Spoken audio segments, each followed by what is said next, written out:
Hello student, last video में हमने structural organisation and function of cell organelles ये topic में हमने माइटोकॉन्ड्रिया के बारे में पढ़े थे। अब ये टॉपिक में हम एंडोप्लाज्मिक रेटिकुलम के बारे में पढ़ेंगे। ठीक है, इसका स्ट्रक्चरल ऑर्गेनाइजेशन एंड इसके फंक्शंस के बारे में। So endoplasmic reticulum, endoplasmic means inside cytoplasm, inside cytoplasm and reticulum means network.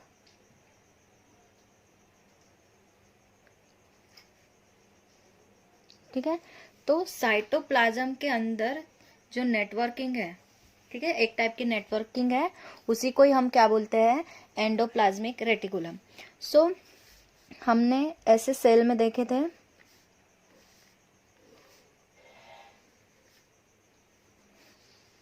In the between their is nucleus. ठीक है, न्यूक्लियस के साइड में कुछ ऐसी नेटवर्किंग होती है।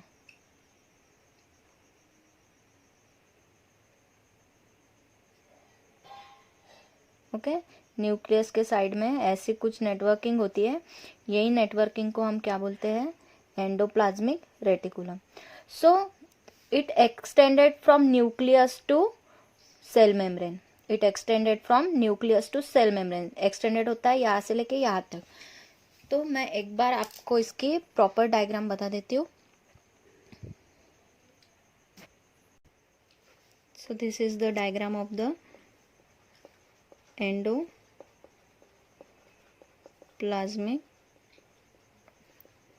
रेटिकुलम। ओके, तो इसमें ये जो गोल स्ट्रक्चर में सर्कल स्ट्रक्चर दिख रहा है, ये nucleus. Okay, this one is the nucleus and this networking structure is called as the endoplasmic reticulum. ये जो नेटवर्किंग स्ट्रक्चर है, ये क्या है, एंडोप्लाज्मिक रेटिकुलम। सो ये जो आपको लाइनिंग यहाँ पे दिख रहा है, इसको बोलते हैं सिस्टर्नीज। ओके, ये जो साइड से इसको क्या बोलते हैं, सिस्टर्नीज। और ये सिस्टर्नी के अंदर जो होता है, इसे बोलते हैं ल्यूमेन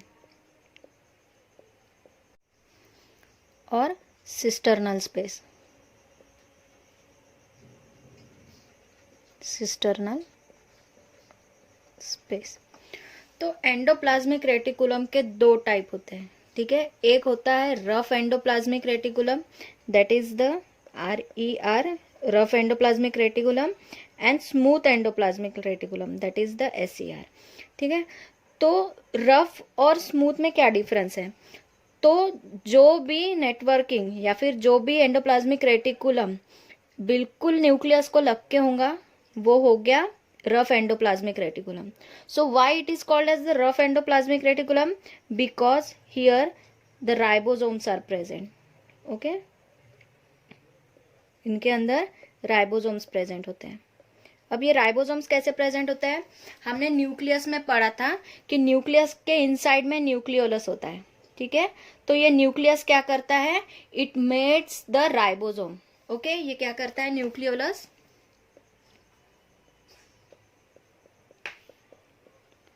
ये क्या करता है, राइबोसोम्स बनाता है। ठीक है, जब ये राइबोसोम्स बनाता है तो न्यूक्लियस राइबोसोम रिलीज करता है, किसमें, सिस्टर्नीज में। ठीक है, तो ये यहाँ पे अटैच हो जाते हैं। अटैच होने के बाद इनको क्या बोलते हैं, रफ एंडोप्लाज्मिक रेटिकुलम बोलते हैं। ठीक है, और इसी को ही अटैच ये स्ट्रक्चर होता है। तो ये भी एंडोप्लाज्मिक रेटिकुलम है, बट यहाँ पे राइबोसोम अब्सेंट होते हैं। ठीक है, यहाँ पे राइबोसोम अब्सेंट होते हैं, उसके वजह से इसको स्मूथ एंडोप्लाज्मिक रेटिकुलम बोलते हैं। ठीक है, अब आया डिफरेंस समझ में कि रफ क्यों बोलते हैं, because the ribosomes are attaches to the cisternae, that's why it is called as the rough endoplasmic reticulum. और स्मूथ इसलिए बोल रहे हैं because there is no ribosomes. ठीक है, सो इसमें क्या होता है, जो रफ एंडोप्लाज्मिक रेटिकुलम है, इसमें राइबोसोम प्रेजेंट है, इसके वजह से ये क्या करते हैं, प्रोटीन सिंथेसिस करते हैं। क्या करते हैं, प्रोटीन सिंथेसिस करते हैं। लेकिन इसका जो ये पार्ट है, स्मूथ एंडोप्लाज्मिक रेटिकुलम, ठीक है, ये रफ एंडोप्लाज्मिक रेटिकुलम और ये smooth endoplasmic reticulum and some vesicles also present, ठीक है।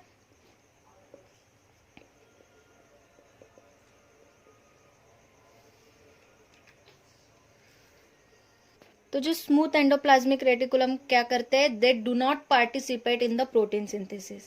ये जो स्मूथ एंडोप्लाज्मिक रेटिकुलम होते हैं ये do not participate in the protein synthesis. तो ये क्या करते हैं, they synthesise the lipid and glycogen, okay, they synthesise lipid and glycogen. और जो रफ एंडोप्लाज्मिक रेटिकुलम होता है इट सिंथेसाइज द प्रोटीन। तो ये डिफरेंस हो गया रफ एंडोप्लाज्मिक रेटिकुलम और स्मूथ एंडोप्लाज्मिक रेटिकुलम में। Now we will see it's in detail. So this endoplasmic reticulum term was first used by the scientist named Porter in 1945.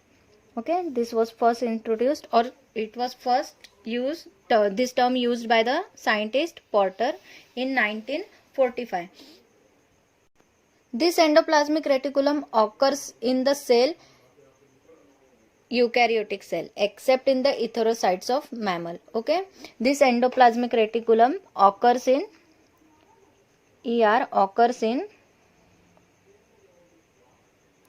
occurs in all the eukaryotic cell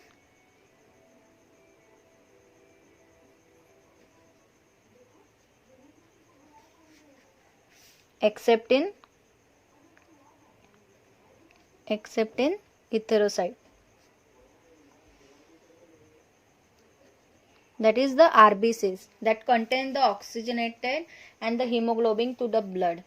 ऐसे इसमें endoplasmic reticulum absent होते हैं and it is totally absent in prokaryotic cell. Okay, it is totally absent in prokaryotic cell. Then endoplasmic reticulum is the network of the internal connected channel extended up to the cell membrane to the nucleus. Okay, this is a network. हमने पहले बोला कि this is the network extended from nucleus to the cell membrane. Okay, this is the network. ER is the network extended from nucleus to cell membrane. Okay, it is extended from nucleus to cell membrane. Then it composed of the three part. Okay, this endoplasmic reticulum is composed of the three part.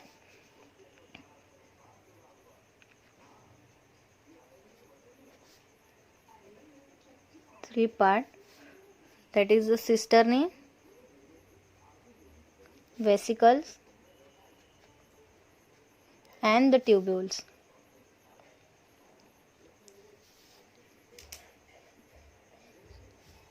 So first is the cisternae.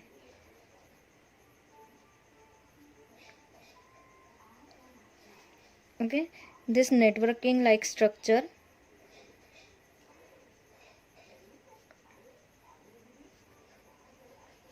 This networking like structure are called as the cisternaes.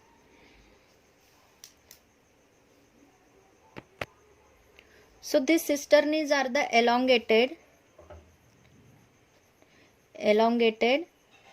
flattened and usually unbranched tubule.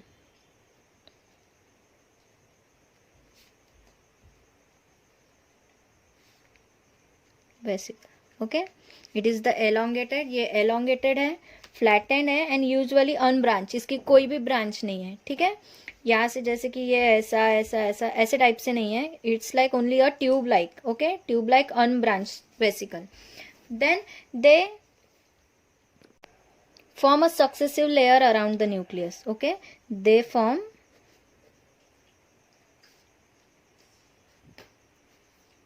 successive layer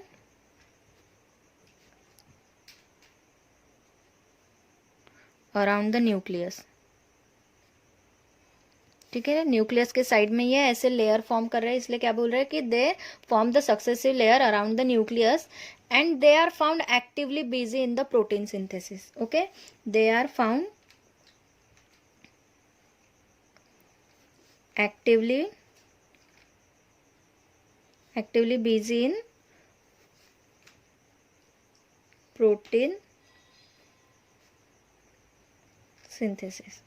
Okay, they are actively busy found in protein synthesis like the cell of the liver, pancreas and the brain. Okay, for example, like the cells of liver, pancreas and brain. So this is about the cisternae. Then next is the vesicle.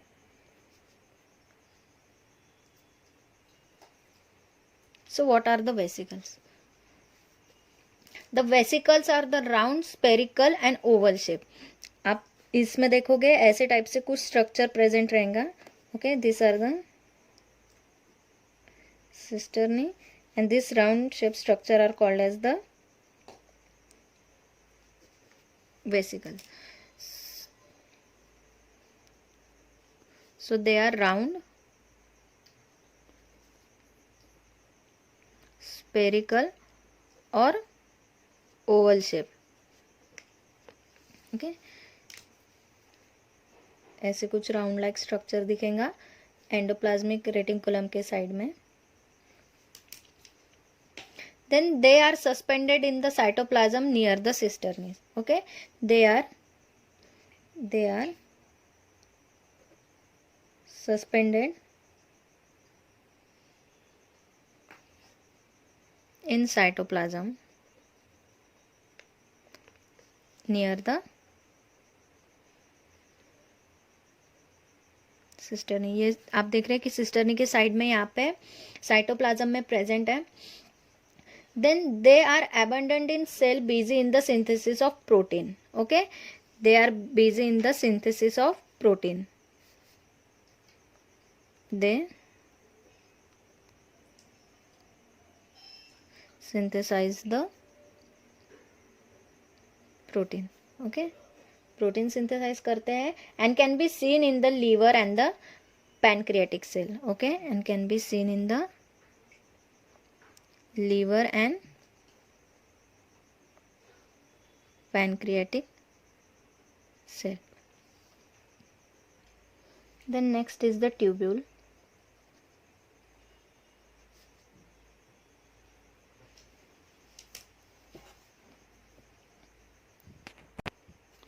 सो आप endoplasmic reticulum के structure में कुछ ऐसे tubules like structure देखेंगे जो कि branch रहेंगे. ठीक है, जिनके ब्रांचेस रहेंगे. हमने सिस्टरनीज में क्या बोला था कि उनमें ब्रांचेस प्रेजेंट नहीं होते. ठीक है, लेकिन ये जो ट्यूबुल्स होते हैं they are the branch. Okay, branched in the structure. So this tubules are branch, small, smooth wall branch tubules.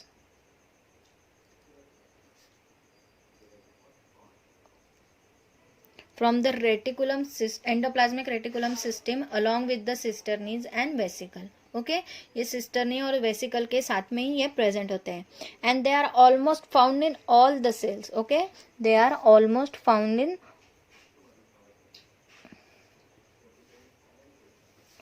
in all the cells.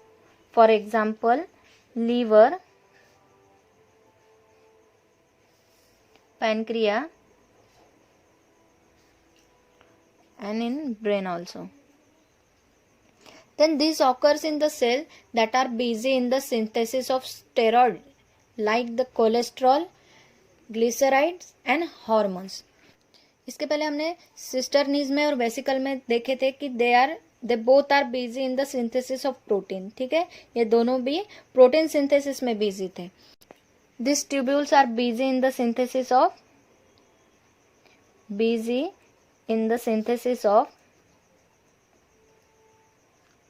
steroids.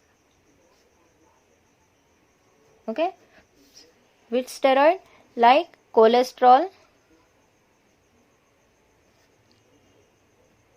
glyceride and hormones.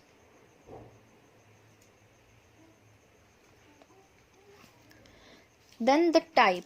So there are two types, okay?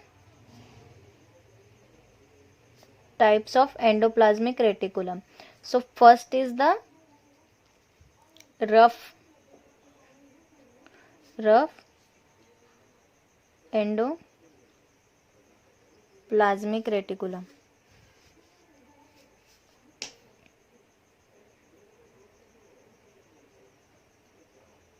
or it is called as the RER and granular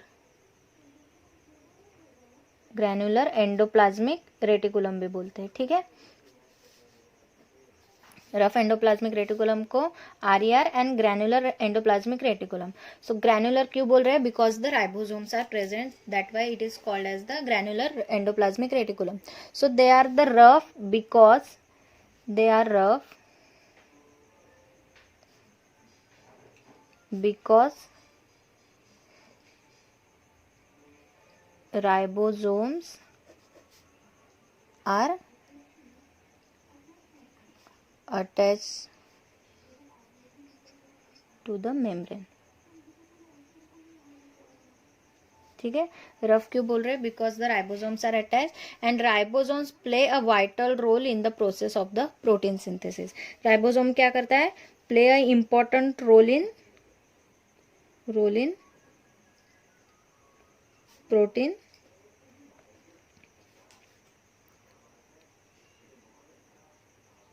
ठीक है, क्या role play करता है protein synthesis में। Then they are found abundant in those cell which are active in the protein synthesis. Okay, ये कौन से cell में मिलते हैं? कि जहां पे प्रोटीन सिंथेसिस ज्यादा से ज्यादा होता है। And such like the pancreatic cell, plasma cell and liver cell. Okay, they are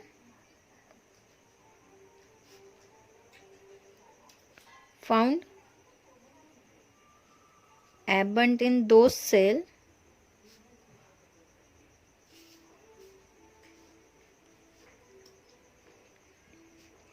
which are active in protein synthesis.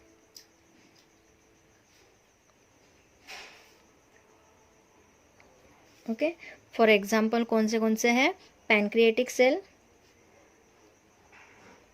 Pancreatic cell,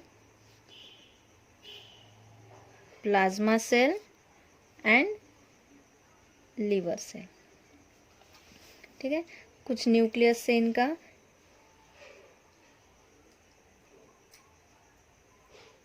ऐसे स्ट्रक्चर होता है,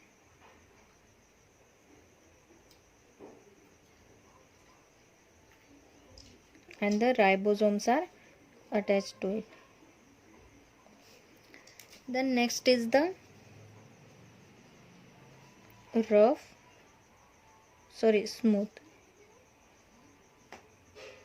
smooth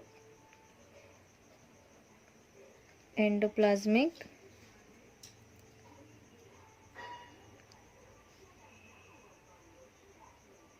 रेटिकुलम और SER और agranular endoplasmic reticulum. So they called smooth because they devotes the ribosome. Okay, they called as the smooth endoplasmic reticulum because they devotes ribosome. Okay, and they do not participate in the protein synthesis. Okay, they do not participate in protein synthesis. Okay, they do not participate in protein synthesis. So they synthesize the lipid and glycogen. They synthesize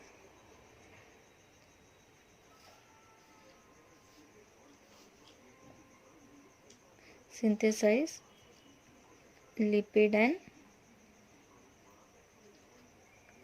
glycogen. Okay, इसमें ये protein synthesis कर रहे हैं and here the lipid and glycogen is synthesize. So they are abundant SER are found in the muscle cell and called are the sarcoplasmic reticulum. Okay, they are abundant in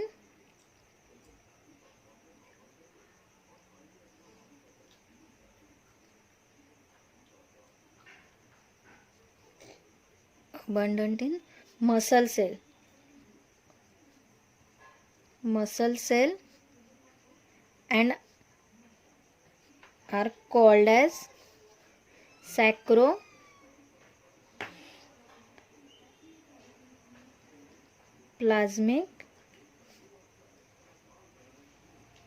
reticulum. Okay, हमने यहाँ पे rough endoplasmic reticulum में देखा था कि they are abundantly found in the pancreatic cell, plasma cell and liver cell.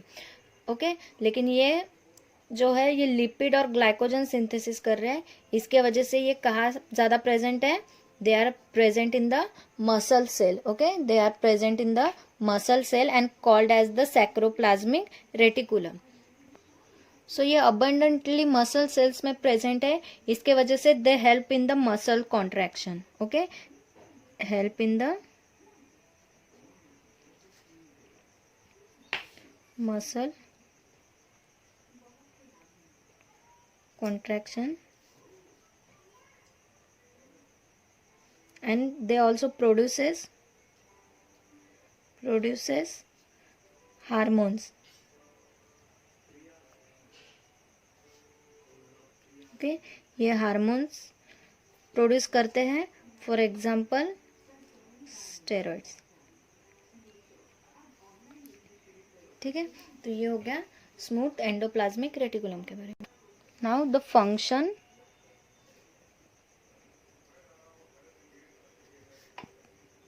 Of the endoplasmic reticulum. अब endoplasmic reticulum के functions क्या होते हैं? So this endoplasmic reticulum provide the mechanical support to the colloidal matrix of the cytoplasm. ठीक है, because ये ये nucleus से लेके सेल मेम्ब्रेन तक ऐसा एक नेटवर्किंग होता है. तो इसके वजह से एक हेल्प क्या मिल रही है सेल को कि it provides the mechanical support. ठीक है, ये मैकेनिकल सपोर्ट दे रहा है to the colloidal matrix of the cytoplasm. Okay, तो पहला इसका फंक्शन क्या हो गया कि provides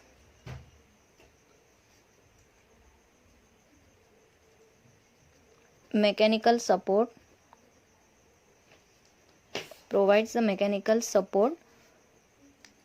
to the colloidal matrix of cytoplasm.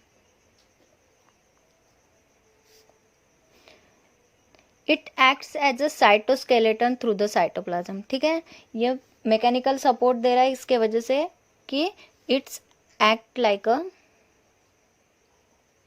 इसके वजह से क्या मिल रहा है? साइटोस्केलेटन. ठीक है, साइटोस्केलेटन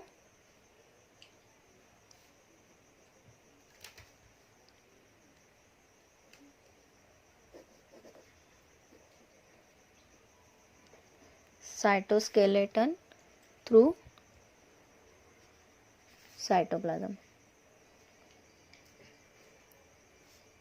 एक साइटोस्केलेटन का स्ट्रक्चर मिल रहा है साइटोप्लाज्म को. Then the transport different substance to the different organelles. ठीक है, they transport different substance to the different organelles. जैसे कि प्रोटीन सिंथेसिस हो रहे हैं. ठीक है, इसके अंदर प्रोटीन सिंथेसिस हो रहा है, उसके वजह से ये क्या कर रहा है कि ट्रांसपोर्ट कर रहा है. ठीक है, to the different organelles. They transport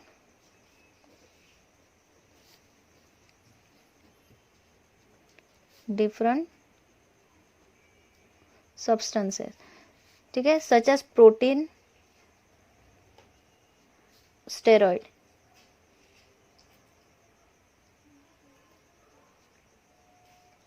ठीक है, स्टेरॉइड भी hormones, cholesterol.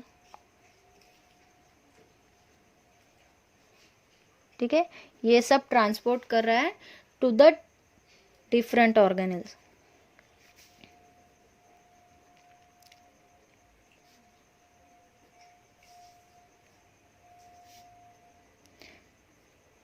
Then rough endoplasmic reticulum provide the surface for the attachment of the ribosomes. ठीक है, जो रफ एंडोप्लाज्मिक रेटिकुलम है वो क्या कर रहे हैं, वो राइबोसोम्स को जगह दे रहे हैं अटैचमेंट के लिए. They synthesise the protein, are store in the pores and are releases to the target. ठीक है, फिर ये रफ एंडोप्लाज्मिक रेटिकुलम क्या कर रहे हैं कि they provides surface to attachment of ribosomes.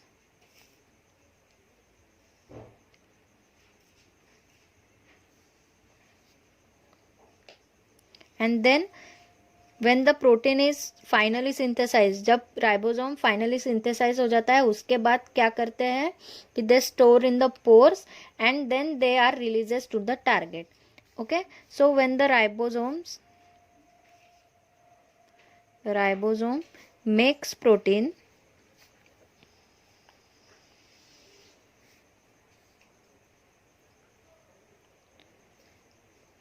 then the endoplasmic reticulum store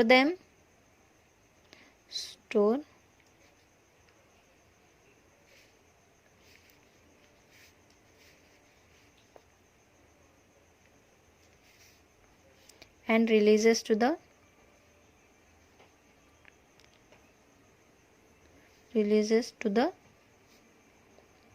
target. ठीक है, जहाँ पे प्रोटीन की ज़रूरत होती है ऐसे जगह पे वो रिलीज कर देते हैं प्रोटीन को. And smooth endoplasmic reticulum play an important role in the detoxification. Okay, that is the removals of drugs in the liver. ठीक है, स्मूथ एंडोप्लाज्मिक रेटिकुलम क्या कर रहे हैं, plays important role in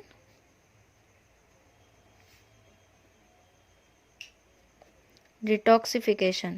Okay, detoxification means that is the removal of drugs.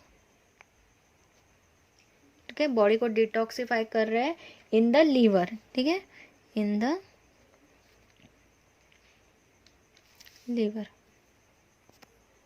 सो ये removal of drug कैसे कर रहे हैं, डिटॉक्सिफिकेशन कैसे कर रहे हैं perform.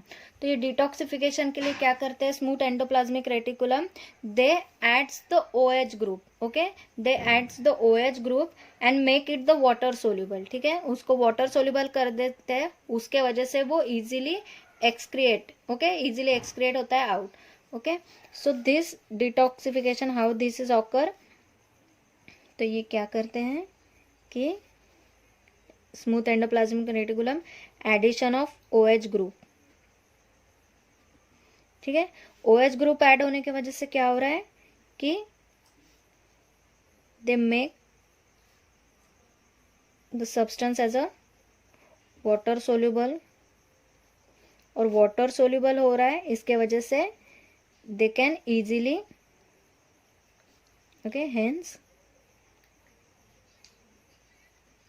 it can easily excrete out. ठीक है, इजीली बॉडी से वो एक्सक्रेट हो रहा है. सो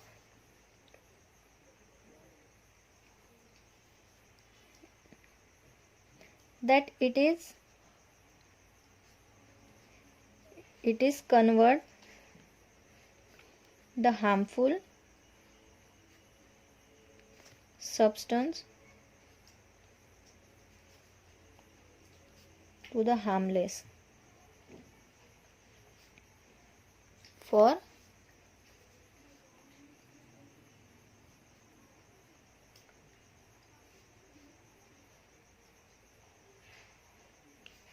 excretion. ठीक है, बॉडी से कोई OH group is attaching, that is the hydroxyl group. Hydroxyl group attach होने के वजह से वो सब्सटेंस क्या हो रहा है कि जो हार्मफुल सब्सटेंस था वो उसमें OH group that is the hydroxyl group attach होने की वजह से वो वाटर सोल्यूबल हो गया, और वाटर सोल्यूबल हो गया इसके वजह से बॉडी से वो डायरेक्टली इजीली एक्सक्रिएट हो गया. ठीक है, तो ये हो गया फंक्शन ऑफ एंडोप्लाज्मिक रेटिकुलम के बारे में. So once again we will go through this diagram. Okay, तो कैसे हो रहा है कि ये जो रफ एंडोप्लाज्मिक रेटिकुलम है इसमें राइबोसोम्स प्रेजेंट है, ठीक है। हम इसमें देखते हैं कि प्रोटीन्स कैसे टारगेट होते हैं, ठीक है। तो इसमें राइबोसोम प्रेजेंट होने की वजह से, राइबोसोम्स किसके वजह से आए, न्यूक्लियोलस के वजह से। न्यूक्लियोलस ने राइबोसोम सिंथेसिस किया है। ये राइबोसोम्स कहाँ जाके आए, ये एंडोप्लाज्मिक रेटिकुलम में है। एंडोप्लाज्मिक रेटिकुलम में आए, इसके वजह से हमने इसको क्या बोला, रफ एंडोप्लाज्मिक रेटिकुलम। अब जब ये ribosome when they will synthesise the protein, okay, they will synthesise the protein, protein synthesise करने के बाद धीरे धीरे प्रोटीन सपोज यहाँ पे ये सैक में आ गया, ठीक है। ये सैक में यहाँ से आके ये डी अटैच हो गया, ठीक है। यहाँ से ये जो स्ट्रक्चर है ये डी अटैच होके यहाँ पे आ गया, ठीक है। ये एक वेसिकल में आ गया। वेसिकल में आने के बाद फिर ये जिसे या इसको जहाँ जाना है, या इसको ऑर्गेनल्स में जाना है, दूसरे ऑर्गेनल्स में, ये वहां जाएगा। या फिर हमने देखे थे कि फॉस्फोलिपिड में जो मेम्ब्रेन की जो लेयर होती है, ठीक है, it is made up of phospholipid, तो वहां पे भी प्रोटीन्स होते हैं। तो ये डायरेक्टली जाके मेम्ब्रेन में अटैच होगा और वहां पे प्रोटीन सिंथेसिस में चैनल में जैसे आयंस को अंदर बाहर आने जाने के लिए इंटीग्रल प्रोटीन बनेगा या फिर पेरिफेरल प्रोटीन बनेगा। तो ये टाइप से यहाँ पे जो है ये प्रोटीन सिंथेसिस होता है। तो एक बार एक क्विक रिव्यू कर लेते हैं कि हमने एंडोप्लाज्मिक रेटिकुलम में क्या क्या देखे, ठीक है। तो एंडोप्लाज्मिक रेटिकुलम क्या होता है कि न्यूक्लियस को अटैचिंग एक जो नेटवर्क होता है उसको हम बोलते हैं endoplasmic reticulum. So it is extended from nucleus to the cell membrane, ठीक है। न्यूक्लियस से सेल मेम्ब्रेन तक ये एक्सटेंड होता है, ठीक है। तो इसमें क्या प्रेजेंट होते हैं, सिस्टर्नीज प्रेजेंट होते हैं, ठीक है। ये जो स्ट्रक्चर है ट्यूब लाइक स्ट्रक्चर, इसको हम क्या बोल रहे हैं, सिस्टर्नी। तो ये जो सिस्टर्नीज होती है दे आर अनब्रांच, ठीक है। ये सिस्टर्नीज होती है, ये कैसी होती है, दे आर अनब्रांच। फिर इसमें और एक स्ट्रक्चर होता है दैट इज द वेसिकल्स। यहाँ पे छोटे छोटे ऐसे वेसिकल्स प्रेजेंट होते हैं जिसमें प्रोटीन सिंथेसिस होने के बाद वहां पे स्टोर्ड होते हैं और फिर जहां उन्हें टारगेट होना होता है वो वहां चले जाते हैं। Then here some tubules are present. ये जो आप ब्रांच लाइक स्ट्रक्चर हमने इसमें बोले थे कि cisternae, these are the unbranch, okay. और यहाँ पे ये थोड़ा देख रहे हैं कि आप ब्रांच लाइक स्ट्रक्चर है, so they are called as the tubules, okay. तो रफ एंडोप्लाज्मिक रेटिकुलम क्या करता है, इसका मेन काम होता है प्रोटीन सिंथेसिस करना, ठीक है। इसका मेन काम क्या होता है, प्रोटीन सिंथेसिस करना, because the ribosomes are attach and this are the smooth endoplasmic reticulum, ठीक है। स्मूथ एंडोप्लाज्मिक रेटिकुलम का क्या काम होता है कि they synthesise the lipid and glycogen. ये क्या सिंथेसिस करते हैं, लिपिड एंड ग्लाइकोजन सिंथेसिस करते हैं। तो लिपिड सिंथेसिस कर रहे हैं, तो हमने बोले थे कि प्लाज्मा मेम्ब्रेन जो है वो फॉस्फोलिपिड से बनी होती है। तो उनके जो लिपिड होते हैं वो सिंथेसाइज कौन कर रहा है, स्मूथ एंडोप्लाज्मिक रेटिकुलम, ठीक है।